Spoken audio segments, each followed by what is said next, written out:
तो आज इसी विषय पे हम आगे बढ़ेंगे। और सबसे पहले दास आपको सूचना देना चाहेगा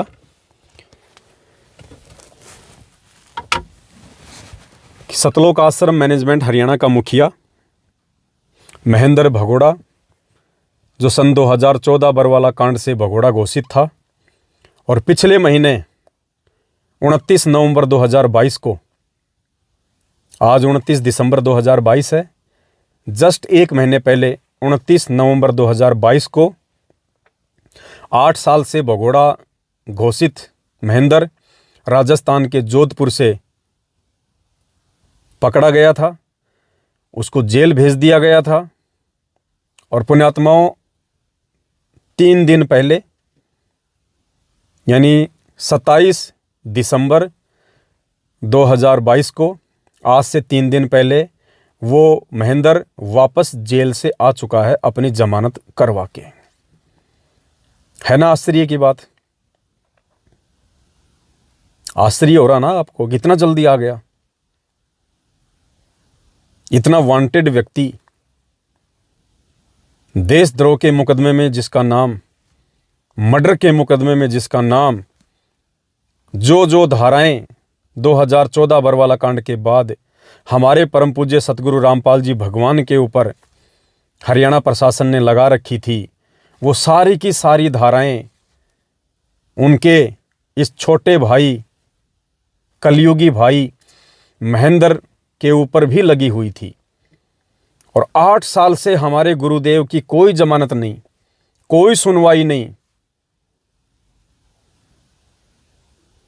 और उन्हीं धाराओं में ये महेंद्र भगोड़ा 1 महीने पहले पकड़ा जाता है और मात्र 27 दिन में इतनी बड़ी बड़ी धाराओं में, देशद्रोह जैसी धारा में अपनी जमानत करवा के और 3 दिन पहले हिसार जेल से बाहर भी आ जाता है। पुण्यात्मा, इसको कहते हैं राजनीतिक साठगांठ। 8 साल से ये दास जो आपको चिल्ला रहा है कि बरवाला कांड इस महेंद्र भगोड़े की साजिश है, इसकी गंदी सोच का परिणाम था बरवाला कांड। आश्रम, गुरुदेव की संपत्ति और गुरु पद को हड़पने के लिए। और 27 दिन में मात्र ये व्यक्ति अपनी जमानत करवा के जेल से बाहर आ जाता है। पुण्यात्माओं, इसीलिए सतलोक आश्रम मैनेजमेंट हरियाणा वालों के द्वारा बीजेपी को समर्थन दिया जाता है, बीजेपी के कैंडिडेट को वोट डलवाए जाते हैं, उनका प्रचार करवाया जाता है, बीजेपी के नेताओं को सत्संगों में बुलाया जाता है, उनको भीड़ दिखाई जाती है लाखों की कि आने वाले चुनाव में ये व्यक्ति आप ही को समर्थन करेंगे, आप ही को वोट करेंगे, आप ही के पोलिंग एजेंट बनेंगे। और आज उसी भारतीय जनता पार्टी बीजेपी के रहमो करम के चलते जो तलवे पिछले कई वर्षों से सतलोक आश्रम मैनेजमेंट हरियाणा बीजेपी के चाट रहा है, वो तलवे चाटने की बदौलत इस बीजेपी सरकार के रहमो करम के चलते और इस भगत समाज के द्वारा अंधाधुंध तरीके से आंखें बंद करके दिए गए ज्योति पाठ और दान के पैसों की बदौलत आज वो महेंद्र भगोड़ा मर्डर और देशद्रोह जैसी भारी भरकम धाराओं से मात्र 27 दिन में अपनी जमानत करवा के जेल से बाहर आ जाता है। इसको कहते हैं राजनीतिक साठगांठ। पीला पर्चा आया है, उसके जेल से बाहर आते ही खुद ही लिखने वाले हैं संगत को मूर्ख बनाने के लिए। दास आपको पढ़ के सुना देता है ये पीला पर्चा। दिनांक 28 नवंबर 2022 परसों आया था। कबीर परमेश्वर जी की प्रिय संगत को दास का आशीर्वाद, नाम गुरु जी का ही लिया जाता है क्योंकि संगत तो गुरु जी के नाम से ही मूर्ख बनेगी, इनको अच्छे से पता है। कबीर परमेश्वर जी की प्रिय संगत को दास का शुभ आशीर्वाद है कि परमेश्वर कबीर जी आपको मोक्ष दे, आपस में प्रेम से रहने की भावना दे, आप इस काल लोक की पीड़ा को समझें, इससे निकलने का ये अवसर ना चूकें। सूचना व आदेश। भक्त महेंद्र दास जी जेल सेवा से संसार वाली जेल में आ गया है। क्या लिखा है कि भक्त महेंद्र दास जी जेल वाली सेवा से संसार वाली जेल की सेवा में आ गया है। यानी 27 दिन वो जेल में गया था सेवा करने के लिए, इस पीले पर्चे के अनुसार, कि जेल वाली सेवा से संसार वाली सेवा में आ गया है, यानी जमानत हो गई है, बाहर आ गया है। 27 दिन उसकी सेवा जेल में थी। अब जेल में कौन सी इसने भागवत की 27 दिन तक? कौन सा रामायण का पाठ किया इसने? कौन सी सेवा की इसने जेल में जाके? सरकारी टूक तोड़ने के अलावा, संगत के दान का लाखों रुपया, करोड़ों रुपया प्रशासन को देके अपनी सेटिंगबाजी करने के अलावा इसने जेल में कौन सी सेवा की जाके? बता दीजिए। ज्ञान गंगा लेके गया था 20-30, जो वहाँ पे कैदियों को बांटी है इसने। इसको ज्ञान है, जो ये कैदियों को ज्ञान समझाएगा, ये तिगड़मबाज व्यक्ति को रामायण का पाठ किया इसने। कौन सी सेवा की इसने जेल में? आप शब्दों को पकड़िएगा कि 27 दिन वो जो जेल में रहा ना, वो सेवा थी। जेल में रहना भी सेवा, और अब संसार की जेल वाली सेवा में आ गया।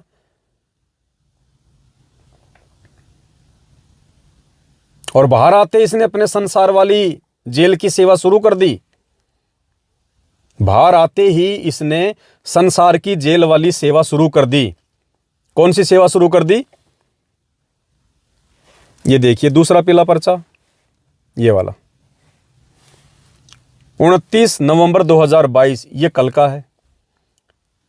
तो जेल की सेवा से फ्री होके संसार रूपी जेल की सेवा इसने शुरू कर दी आते ही कल। और क्या डाला है पीला पर्चा संगत के लिए? दिनांक 29 नवंबर 2022, समय 1:45। गुजरात की सर्व संगत से प्रार्थना है कि सतगुरु देव जी का आदेश आया है कि गुजरात में मुख्यमंत्री का इलेक्शन है, जो कि 1 व 5 दिसंबर 2022 को होना है। इसमें बीजेपी को सपोर्ट करना है। अपना वोट तो बीजेपी के कैंडिडेट को डालना ही है, साथ में अपने साथी संबंधी के वोट भी बीजेपी को डलवाने हैं। ये संसार वाली जेल की सेवा में भाई साहब आते ही व्यस्त हो गए। भगत समाज के कर्म फोड़ने की सेवा में भाई साहब आते ही व्यस्त हो गए। ये घटिया आदेश निकाल के परमपिता परमेश्वर जी के बच्चों का भक्ति धन बर्बाद करवाने की सेवा भाई साहब ने बाहर आते ही शुरू कर दी। पुण्यात्माओं, इसलिए ये लोग, चाहे छोटा इलेक्शन हो चाहे बड़ा इलेक्शन हो, चाहे पार्षद का इलेक्शन हो, चाहे नगर निगम का इलेक्शन हो, चाहे सीएम का हो, चाहे विधायक का हो, ये लोग बीजेपी को ही सपोर्ट क्यों कर रहे हैं? क्योंकि बीजेपी की केंद्र में सरकार है, बीजेपी की हरियाणा में सरकार है। बीजेपी के रहमो करम पे, बीजेपी के तलवे चाटने के चलते इनके 9-10 आश्रम देश भर में चल रहे हैं। इनका गोरख धंधा चल रहा है, इनके ये ट्रस्ट चल रहे हैं। और इसी बीजेपी के रहमो करम के चलते 27 दिन में देशद्रोह जैसी भारी भरकम धारा से भाई साहब को तुरंत जमानत मिल जाती है। और मजे की बात है, उन्हीं धाराओं में हमारे गुरुदेव का 30 दिन तक रिमांड हुआ। 30 दिन तक रिमांड सतगुरु रामपाल जी भगवान का, और उन्हीं धाराओं में भाई साहब का 1 सेकंड भी रिमांड नहीं हुआ। 1 सेकंड भी रिमांड का आदेश दिया ही नहीं जज ने, सीधा जुडिशरी में भेज दिया, जुडिशियल कस्टडी में भेज दिया, सीधा जेल में भेज दिया। ये होती है सेटिंग जजों के साथ, ये होती है सेटिंग वकीलों के साथ, ये होती है सेटिंग नेताओं के साथ। जिन धाराओं में हमारे गुरुदेव का 30 दिन तक रिमांड, हमारे भगत भाई बहनों को 3-3, 4-4 साल तक जमानत नहीं मिली।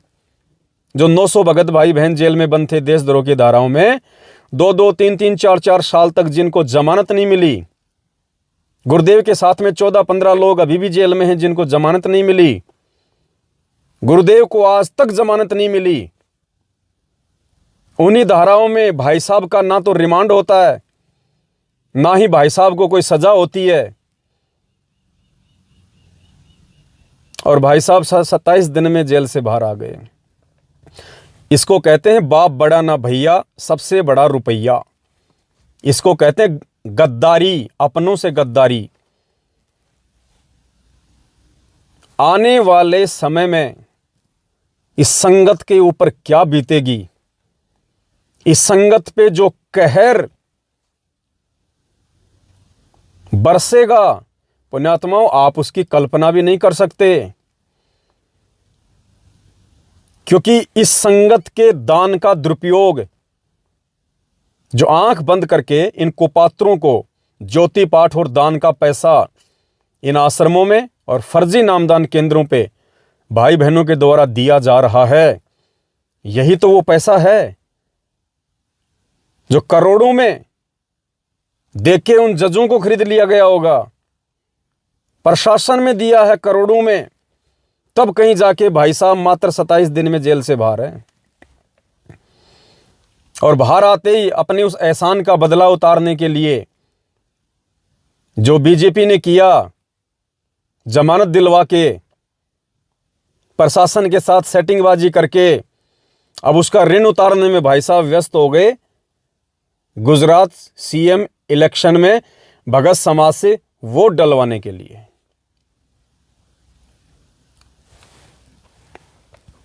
पहले वाले पीले पर्चे पे चलते हैं। कबीर परमेश्वर जी की प्रिय संगत को दास का आशीर्वाद है कि परमेश्वर कबीर जी आपको मोक्ष दे, आपस में प्रेम से रहने की भावना दे, आप इस काल लोक की पीड़ा को समझें और इससे निकलने का ये अवसर ना चूकें। भगत महेंद्र दास जी जेल सेवा से संसार वाली सेवा में आ गया है। अगर जेल जाना सेवा थी तो 8 साल से भगोड़ा बन के क्यों घूम रहा था? पहले चले जाता। क्यों पुलिस के साए में, क्यों इतना डरा हुआ, सहमा हुआ, भगोड़ा नाम रखवा के दर दर की ठोकरें खा रहा था? पहले चला जाता जेल में, अगर जेल में भी सेवा ही थी तो। उनके जेल सेवा में जाने के कारण राष्ट्रीय कमेटी का गठन किया था ताकि उनके आने तक मिशन को सुचारू रूप से गति दी जा सके। कमेटी के नेक व परमात्मा के हंस सदस्यों ने मिशन की व्यवस्था पहले से और अधिक ढंग से की। यानी महेंद्र के जेल जाने के बाद में जो कमेटी बनाई गई थी, उन कमेटी वालों ने महेंद्र से भी अच्छी सेवा करी, महेंद्र से भी अच्छे तरीके से मिशन को आगे बढ़ाया। दिव्य धर्म यज्ञ भंडारा करवा के, फिर बीजेपी के कैंडिडेटों को बुला के, मंत्रियों को बुला के, जगत वालों को बुला के, गायों के बीच में गधों की एंट्री करवा के बहुत अच्छी सेवा की महेंद्र के जाने के बाद। यानी महेंद्र संगत को जो पाठ पढ़ा के गया था, संगत ने उस पाठ को रिवीजन करने में कोई कसर नहीं छोड़ी। बिल्कुल जैसा महेंद्र ने कहा था वैसा ही संगत ने किया। इस सतलोक आश्रम मैनेजमेंट हरियाणा ने किया। महेंद्र ने कहा था कि बीजेपी को मत भूल जाना, बीजेपी के कैंडिडेटों को मत भूल जाना। अगर हम श्वासें ले रहे हैं, अगर हम जिंदा हैं, तो केवल बीजेपी के रहमो करम पे जिंदा हैं। इसलिए बीजेपी हमारा माई बाप है। बीजेपी को हर काम में आगे रखना, राजनेताओं को हर काम में आगे रखना। अगर राजनेताओं को पीछे कर दिया तो हमारे आश्रम पीछे चले जाएंगे, हमारे आश्रमों के लाइसेंसों को कैंसिल कर दिया जाएगा, हमारे जो ट्रस्ट हैं उनको बंद करवा दिया जाएगा। कहाँ से हम संगत को इकट्ठा करेंगे? कहाँ से हम संगत के कर्म फोड़ेंगे? कहाँ से हमारे पास इतना दान धर्म आएगा? कैसे उस पैसे को हम 2 नंबर में दिखाएंगे, 1 नंबर में दिखाएंगे? तो बीजेपी को मत भूल जाना बच्चों। ये महेंद्र ने जेल जाने से पहले अपनी पूरी टीम को एक आदेश दिया था और टीम ने सकुशल बहुत अच्छे से उसका पालन किया। और 7, 8, 9 नवंबर 2022 को दिव्य धर्म यज्ञ दिवस की आड़ में बखूबी महेंद्र के आदेशों की पालना की गई। दुनिया भर के बीजेपी नेताओं को, वर्तमान पूर्व, सभी को आमंत्रित किया गया। सबको इन आश्रमों में ठोक दिया गया और मनमानियां हुई। अच्छे से हंसों को और बगुलों को एक कर दिया गया, कोई फर्क ही नहीं रहा, सबके कर्म फोड़े गए। और वो नेता लोग जो कई हजारों की संख्या में आए थे, जगत वाले, वो एहसान फरामोश नहीं होते, वो खाते हैं तो दे के जाते हैं। दान पेटी में उन्होंने भी पैसे डाले, किसी ने 100, किसी ने 500, किसी ने 1000, किसी ने 5000। अब नेता आएगा तो 10-11 हज़ार से नीचे क्या डालेगा। और अब संगत वालों को जो चाय पानी पिलाया जाएगा आश्रम में, जो भंडारा करवाया जाएगा आश्रमों में, उसमें उन जगत वालों का वो भार भी शामिल होगा। वो 3 लोग का भार लेके जो जगत वाले घूमते हैं, जो पाप की कमाई से अपना पेट भरते हैं, उल्टे सीधे कर्म कुकर्म करके, झूठ पाखंड करके, नेता कौन सी ईमानदारी से अपना पेट भरता है? कौन सा ईमानदारी से नेता अपना काम धंधा करता है? वो 3 लोग की भार युक्त कमाई जो दान पेटियों में नेता लोग डाल के गए थे, अब संगत उनकी चाय पिएगी, बिस्कुट खाएगी, भंडारे करेंगी, तो 3 लोग का भार चढ़ गया ना संगत के ऊपर। यही तो काल की सूक्ष्म चाल है, जिसे ना समझ पाने के चलते आज भगत समाज दिन ब दिन नीचे गिरता हुआ जा रहा है भक्ति मार्ग से। ताकि उनके आने तक मिशन को सुचारू रूप से गति दी जाती रहे, कमेटी के नेक व परमात्मा के हंस सदस्यों ने मिशन की व्यवस्था पहले से और अधिक ढंग से की।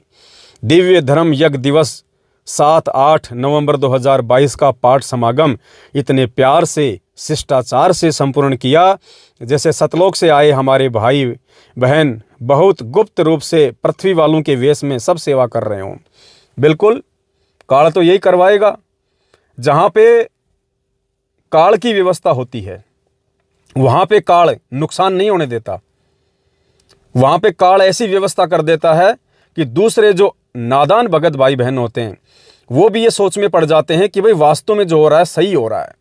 बिल्कुल एकदम सत्संगियों जैसा माहौल है, क्योंकि वहाँ पे काल का दाव चल रहा है। जगत वाले काल ने ठुकवा दिए इन आश्रमों में, राजनीतिक लोग आ गए इन आश्रमों में।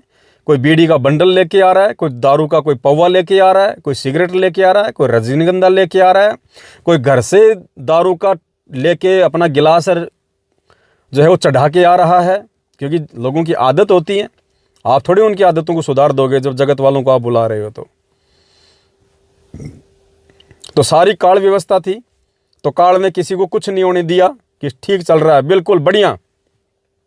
और नादान भगत इस बहम में रह गए कि भाई सब कुछ गुरु जी के आदेश से चल रहा होगा, क्योंकि काल ऐसी जगहों को बिल्कुल भी नहीं छेड़ता है जहाँ पे काल की व्यवस्था हो रही होती है। इतने प्यार से, शिष्टाचार से संपूर्ण किया जैसे सतलोक से आए हमारे भाई बहुत गुप्त रूप से हम पृथ्वी वालों के वेश में सब सेवा कर रहे हों। कहा सुनी नहीं, कोई कमांडर नहीं, सब सेवादार दास व दासी का वास्तविक परिचय देते हुए समागम में आने वाले जगत व भक्तों, भक्तमतियों, बहनों की जो सेवा व सम्मान किया किसी करिश्मे से कम नहीं था। उसका नाम है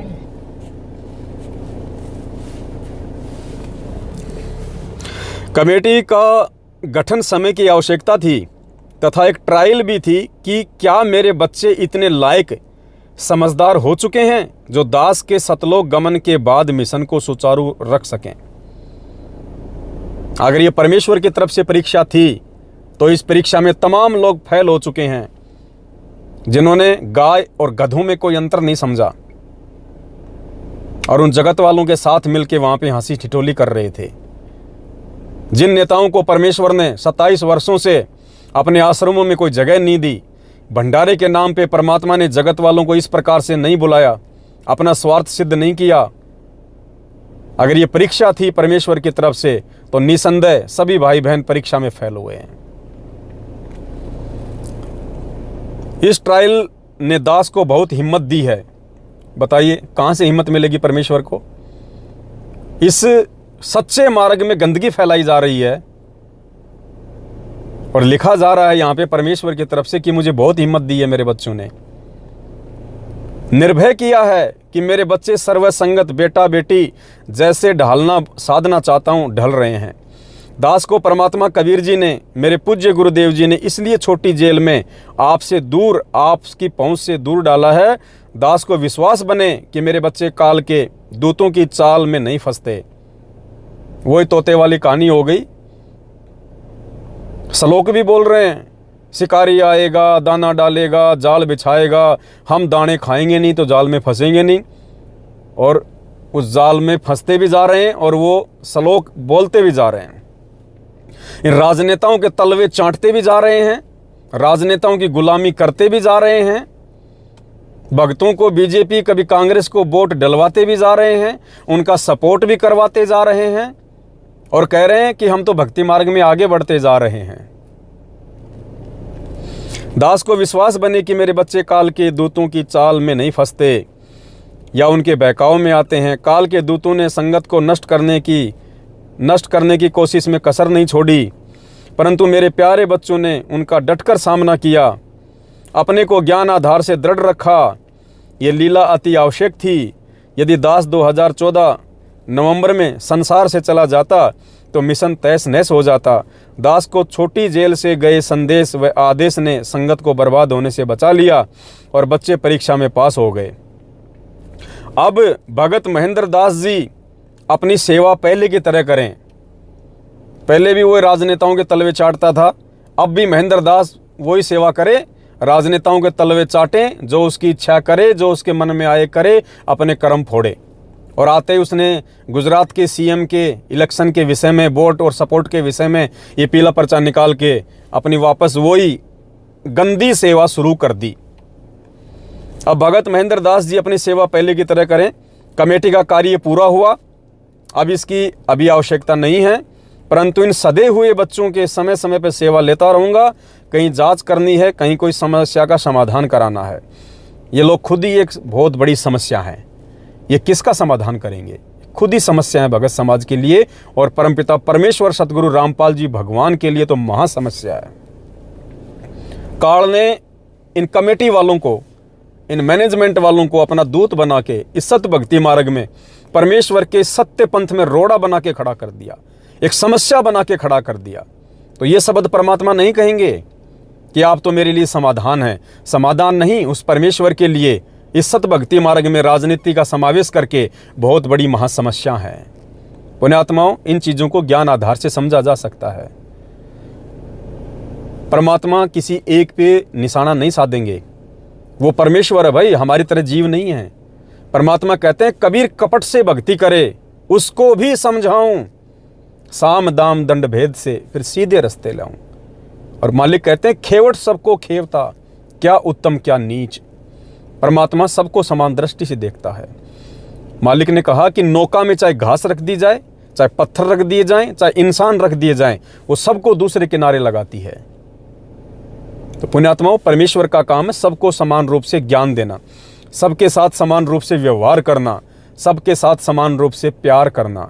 लेकिन परिणाम फिर वो जीव भोगेगा लास्ट में, जो जैसा उस परमेश्वर को समझ के जो बीज बोएगा वो वैसा ही वो काटेगा।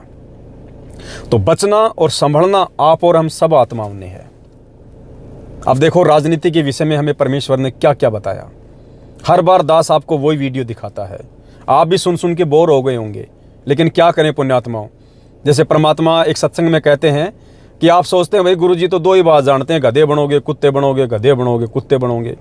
तो गुरुदेव ने कहा कि मेरे लिए ये बातें बार बार बोलना अति आवश्यक है, तुम्हें जगाने के लिए। और क्या कहूँ मैं तुम्हें यहाँ पे, मैं कोई बाजरा बीजने थोड़ी आया हूँ यहाँ पे, मैं कोई भेड़ बकरियाँ चराने थोड़ी आया हूँ यहाँ पे, मैं कोई बिजनेस करने थोड़ी आया हूँ। तुम लोगों को बार बार इन्हीं महागलतियों से आगाह करने के लिए आया हूँ। तो बार बार तुम्हें चेता रहा हूँ कि सत भक्ति करो, मर्यादाओं में रहो, काल के दूतों से सावधान रहो, नहीं तो गधे बनोगे कुत्ते बनोगे। तो दास की भी पुण्यात्माओं यही ड्यूटी है, आप सभी भाई बहनों को बार बार जो गलतियां बार बार ये लोग कर रहे हैं उन्हीं गलतियों के विषय में बार बार आपको समझाना, यही दास की ड्यूटी है। तो एक तरफ तो सरेआम ये परमेश्वर के आदेश बता बता के आप लोगों को गुमराह किया जा रहा है, राजनीति करवाई जा रही है। जो गंदे कुकर्म छोड़ के हम इस भक्ति मार्ग में आए थे साफ सुथरे बनने के लिए, हमें उसी गंदगी में वापस उसी गुरुदेव भगवान का आदेश बता के डाला जा रहा है। अब एक तरफ ये पीला पर्चा और एक तरफ देखो परमेश्वर हमें कहाँ कहाँ आगाह कर रहे हैं। हर विषय पे परमात्मा ने हमें समझाया। हमारा किसी से विरोध नहीं है, हम ना किसी राजनीति को इच्छा रखते हैं किसी राजनीतिक व्यक्ति से, ना राजनीति में हमारा हिस्सा है। संत हो के और इन राजाओं के पीछे या मंत्रियों के पीछे या इन अधिकारियों के पीछे फिरता है, वो संत नहीं है। और वो तो 3 चीज के लिए राज दरबारों में जाता है। एक तो मान बढ़ाई, लोग नहीं कहेंगे भाई यू तो मंत्री के यहाँ जाता है, मंत्री का खास आदमी। आप आज वर्तमान में आप देख रहे हो कि आग लाग रही है, किसी अफसर का सतर रहा ना, किसी राजनेता का सतर रहा नहीं, केवल माया माया दिखाई दे, गरीब की कोई पूछता नहीं। पैसे वाले वही बकवादा में बढ़ रहे हैं, चंद व्यक्ति है 1% लोग 99% को पीस रहे। तो हमारा इस राजनीति से कोई लिंक नहीं होना चाहिए यदि मोक्ष चाहते हो तो। और बात तेरे काम ना आवे, और बात कौन सी है? और बात है ये आप देख रहे हो कि इलेक्शनों के चक्कर में कितनी भाग दौड़ हो रही है। अच्छा तो ठीक है, जो इलेक्शन लड़ रहे हैं वो तो ठीक दुखी, कहीं मंडली बना करके भाई फलाना जीतेगा ना, वो नहीं जीत सकता ना भाई, पक्की बात से लाले शरत सारा दिन ये गप्पे, कुछ लेना दे। तो स्पष्ट कर दिया परमपिता परमेश्वर जी ने कि राजनीति से हम भक्तों का कोई लेना देना नहीं है, कोई संबंध नहीं है, यदि हम मोक्ष चाहते हैं तो। और गुरुदेव कहते हैं चलो वो तो अपने आप दुखी, जो चुनाव लड़ रहे हैं, इलेक्शन लड़ रहे हैं, या उनके सपोर्टर जिनको उनसे स्वार्थ है। अरे हम भगत क्यों दुखी हो रहे हैं? ना भाई वो जीतेगा, अरे नहीं अब की बार कांग्रेस जीतेगी, अरे नहीं बीजेपी जीतेगी। अपने आत्माओं जब ये पीले पर्चे भेज भेज के भगत समाज को आदेश दिए जा रहे हैं वोट डालने के, सपोर्ट करने के, तो अपने आत्माओं बातचीत क्या होंगी भक्तों में आपस में? भगत ये कहेंगे अरे नहीं अब की बार पीला पर्चा आ गया, गुरु जी का आदेश आ गया, बीजेपी जीतेगी, संत वचन पलटे नहीं चाहे पलट जाए ब्रह्मांड, अरे पक्का। दूसरा बोलेगा नहीं यार गुरुजी ने तो कभी किसी ना बीजेपी को सपोर्ट दिया, ये बीजेपी पहले भी थी, कांग्रेस भी थी गुरुजी के समय, गुरुजी ने तो कभी कोई किसी को आदेश नहीं दिया, आज गुरुजी कैसे आदेश देंगे जेल जाने के बाद? अरे नहीं नहीं देख लेना बीजेपी जीतेगी। पुण्यात्माओं अब क्या बातें करेंगे भगत आपस में? ये तो परमात्मा के इन वचनों के विरुद्ध काम हो रहे हैं सारे। फिर क्या फायदा इस भक्ति मार्ग में? क्या फायदा इस मार्ग से जुड़ के, जब वही कुकर्म आपसे करवाए जा रहे हैं जो कुकर्म भक्ति मार्ग में बाधक हैं। स्पष्ट कर दिया गुरुदेव ने कि अगर आपको मोक्ष चाहिए तो आपको इस राजनीति से तो दूर होना पड़ेगा। और आप लोगों से सपोर्ट करवाया जा रहा है। आज सपोर्ट कैसे होता है? उनकी रैलियों में शामिल होना, उनकी जय जयकार करना, उनके लिए प्रचार करना, प्रसार करना, वो होता है सपोर्ट। और रिश्तेदारों तक के कर्म फुड़वाने के आदेश दे दिए महेंद्र ने कि अपने यार दोस्त और रिश्तेदारों से भी वोट डलवाओ बीजेपी को। तुम तो कर्म फोड़ो सो फोड़ो, औरों के भी फुड़वाओ। तो इसको कहते हैं काल की सूक्ष्म चाल। पुण्यात्माओं इन बातों को केवल परमेश्वर की विशेष आत्माएं ही समझ पाएंगी। ये सबकी बस की बात नहीं है। मुझे गाली देने वाले भी बहुत मिलेंगे। अब जैसे आप देख लीजिएगा, अब दास लाइव आ रहा है और दास ने आपको ये पीला पर्चा दिखाया कि भाई गुरु जी का कोई आदेश नहीं है बीजेपी को वोट डालने का, ना कांग्रेस को वोट डालने का, और ये क्यों वोट डलवाए जा रहे हैं, भगत समाज के क्यों ये कर्म फुड़वाए जा रहे हैं। अब कोई बीजेपी का व्यक्ति, बीजेपी का समर्थक अगर मेरा लाइव वीडियो देख रहा है तो वो तो गालियां निकालेगा, तरह तरह की माँ बहन करेगा, उल्टा सीधा कमेंट्स करेगा, क्योंकि उसको चोट लग रही है कि हमारी पार्टी के विषय में ऐसा क्यों बोल रहा है, ये लोग वोट डाल रहे हैं, समर्थन दे रहे हैं, तो ये बीच में क्यों मना कर रहा है। उसको बुरा लगेगा ना, क्योंकि वो समर्थक है बीजेपी का। इसी प्रकार पुण्यात्माओं संत रामपाल जी भगवान को भी गालियां पड़ती हैं। किनके द्वारा? जो लोग बीजेपी के समर्थक नहीं हैं। और जब ये पीले पर्चे देखेंगे, भक्तों के द्वारा जब वोट डालता हुआ देखेंगे, सपोर्ट करते हुए देखेंगे, तो वो गुरुदेव को गालियां निकालेंगे और कहेंगे कि काहे का संत है, कांग्रेस ने उसका क्या बिगाड़ दिया, कांग्रेस से उसकी क्या नफरत है। अगर 2006 में करौथा कांड अगर कांग्रेस के टाइम पे हुआ था तो 2014 का बरवाला कांड भी तो बीजेपी के टाइम पे हुआ है। फिर बीजेपी को समर्थन क्यों? ये दोगलापन क्यों? संत होकर ये पक्षपात करता है, राजनीति करता है। इसमें रासाराम में राम रहीम में क्या अंतर हो गया? फिर 20 गाड़ियां वहां गुरुजी को मिलेंगी। तो पुण्यात्माओं, ये सूक्ष्म चाल होती है काल की। एक वाणी है परमात्मा की, गुरु की निंदा सुने जो काना, ताको निश्चय नरक निदाना।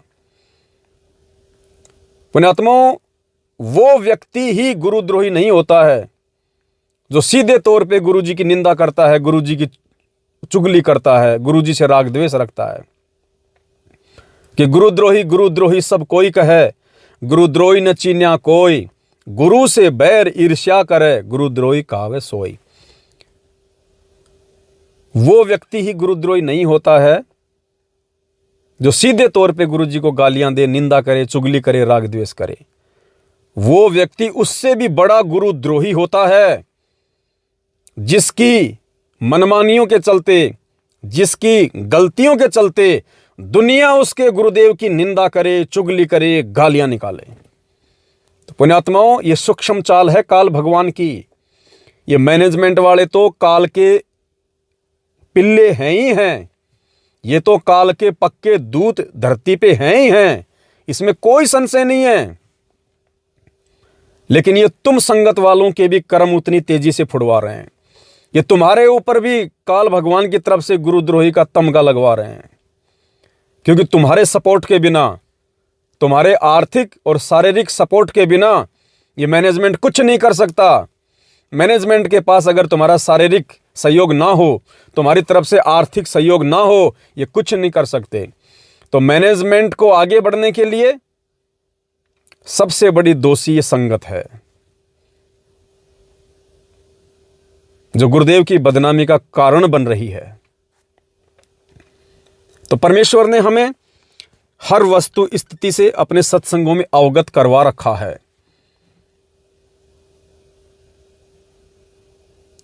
पुण्यात्माओं, हंस की यही परिभाषा बताई परमात्मा ने। एक पात्र में पानी और दूध दोनों मिक्स कर दिए और बगुले और हंस को वहां बैठा दिया। अब क्या करेगा हंस? दोनों एक जैसे हैं, लेकिन जो हंस होता है उसके अंदर एक गुण है, एक गुण होता है उसके अंदर, गॉड गिफ्ट होता है। वो उस मिक्स किए गए दूध और पानी में से खाली दूध को पी लेगा, कोई फिल्टर नहीं लगा हुआ उसके, लेकिन गॉड गिफ्टेड है। पानी छोड़ देगा, दूध को पी लेगा। बगुला ऐसा नहीं कर सकता, क्योंकि उसके पास वो तकनीक नहीं होती है, उसके पास वो गिफ्ट नहीं होता परमेश्वर की तरफ से, इसलिए वो दोनों चीजों को पीता है। तो ये सतलोक आश्रम मैनेजमेंट हरियाणा के पीछे जितने भी भाई बहन जुड़े हुए हैं, पुण्यात्माओं, भले तुम्हारे को बुरा लगे, लेकिन तुम बगुलों की श्रेणी में हो जब तक तुम वो हंस वाले काम नहीं करोगे। तुम वहां जाके अपने आप को भगत भी साबित करते हो और उन राजनेताओं के साथ मिलकर तुम जगत वाले भी बन जाते हो। एक तरफ तुम्हारे को भक्ति का आदेश दिया जाता है सतगुरु रामपाल जी भगवान के द्वारा, आज उनकी पीठ पीछे पीले पर्चे निकाल के तुम्हारे को ये गंदे कर्म, राजनीति जैसे गंदे कर्म करने के आदेश दिए जा रहे हैं। तुम्हारे को सतलोक आश्रम मैनेजमेंट हरियाणा ने, गुरुदेव के कलयुगी परिवार ने बगुला बना के खड़ा कर दिया। बगुला, ना तुम जगत रहे ना तुम भगत रहे, धोबी के कुत्ते वाली स्थिति में लाके खड़ा कर दिया। और इधर साथ संगति से जुड़े भाई बहन देखो, उल्टा तुम्हें समझा रहे हैं कितना अंतर है, रात दिन का अंतर। एक ही गुरु के शिष्य से समान रूप से ज्ञान दिया परमेश्वर ने। तुम लोग राजनीति में धंसते जा रहे हो और दूसरी तरफ हम साथ संगति वाले ये वीडियो बना के इन पीले पर्चों के पीछे छुपी हुई गहरी साजिश को समझाते हुए हम तुम्हें वापस हंस बनने की दिशा में लेके आ रहे हैं, तुम्हें समझा रहे हैं। अरे एक ही गुरु के भगत हैं, दोनों को एक ही ज्ञान प्राप्त है। एक नीच कर्मों की तरफ जा रहा है और एक स्वयं तो उच्च कर्मों की तरफ बढ़ ही रहा है, नीच कर्मों की तरफ जाते अपने भाई बहनों को पकड़ के बाहर निकाल रहा है। कितना अंतर है, कितना अंतर है पुण्यात्माओं। ये मार्ग आंख बंद करके किसी भी ऐरे गहरे व्यक्ति के द्वारा निकाले गए गुरुदेव की आड़ में इन पीले पर्चों को ये आदेश मान के स्वीकार नहीं किया जा सकता। परमेश्वर ने हमारे को टॉर्च दी है, टॉर्च। और टॉर्च क्यों दी जाती है? अंधेरे में देखने के लिए। तो परमेश्वर ने हमारे को ये तत्व ज्ञान रूपी टॉर्च दी है। मालिक को पता था कि ये काल अज्ञान रूपी अंधेरा फैलाएगा मेरे जेल जाने के बाद, और ये मेरी टॉर्च, जो मेरा समझदार बच्चा होगा, जिसको टॉर्च के इस्तेमाल का पता होगा, वो उस अज्ञान रूपी अंधेरे में इस टॉर्च को जला के अपना बचाव करेगा, ठोकर खाने से बचेगा। तो आज सत्सेवक भाई बहन स्वयं भी अपना बचाव कर रहे हैं तत्व ज्ञान रूपी टॉर्च की रोशनी में, और आप भाई बहनों को भी हर संभव समझाने का भरपूर प्रयास कर रहे हैं। और उस प्रयास के चलते आज हमारे को भी वही इनाम मिल रहा है जो इनाम सतगुरु रामपाल जी भगवान को मिला है। गालियां, मारपीट, गुरुद्रोही का तमगा।